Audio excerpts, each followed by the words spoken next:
मेरे मूल ओबीसी के भाइयों को मेरा नमस्कार। मैं इंजीनियर महावीर सिंह शेखावत झुंझुनू लोकसभा चुनाव 2024 के संदर्भ में अपने विचार आपके समक्ष रख रहा हूं। मूल ओबीसी के मेरे भाइयों, आपको भारत सरकार ने ओबीसी का दर्जा दिया, जिससे आपको आर्थिक, सामाजिक, प्रशासनिक रूप से सुदृढ़ता मिल सके, आपका समाज सुदृढ़ हो सके। पर आपको कुछ उसका लाभ मिला भी, पर पिछले 2 दशकों से एक ऐसी जाति विशेष को उसमें जोड़ दिया गया जो असल में पिछड़ी हुई नहीं थी, और उसने मूल ओबीसी का सारा हक खा लिया। जैसे मैं आपको बता रहा हूं, आज राजस्थान में करीब 84 जातियां ओबीसी वर्ग में हैं। एक जाति विशेष उस ओबीसी आरक्षण का करीब 80% हिस्सा खा जाती है, और बाकी 83 जातियों के पास में सिर्फ 20% हिस्सा ही बचता है। नतीजा यह है कि झुंझुनू लोकसभा क्षेत्र में अगर आप देखेंगे, किसी महकमे में 80% से लेकर 90% तक का स्टाफ एक ही जाति विशेष का बच गया है। आपका हिस्सा खाया जा चुका है, और यह हिस्सा दोनों ही पार्टियों ने खाया है।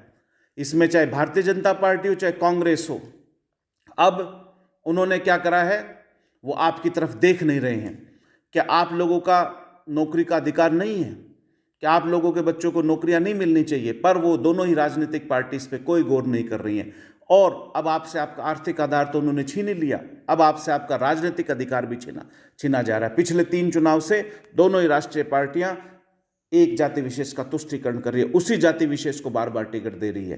क्या आप लोगों का टिकट का अधिकार नहीं है? क्या उस मूल ओबीसी के साथ में SC ST के भाइयों का टिकट का अधिकार नहीं है? क्या उनके साथ में अन्य अनारक्षित वर्ग, ब्राह्मण, बनिया, राजपूत, उनका टिकट का अधिकार नहीं है? पर वो किसी को भी नहीं सुन रहे। सामाजिक असमानता होगी है। इसलिए मैं मेरे मूल ओबीसी के भाइयों से अनुरोध करता हूं कि इस लोकसभा चुनाव में अपनी नाराजगी स्पष्ट रूप से जाहिर करने के लिए हमें राष्ट्रवाद की दुहाई दी जाएगी। पर मैं ये कह रहा हूं कि एक बार हमें आके अपनी नाराजगी उनको जाहिर करनी चाहिए, क्योंकि अगर भारत देश में कोई राष्ट्र सबसे पहले है तो हमारी नज़रों में वो झुंझुनू लोकसभा क्षेत्र पहले है। क्या वो झुंझुनू लोकसभा क्षेत्र राष्ट्र का हिस्सा नहीं है?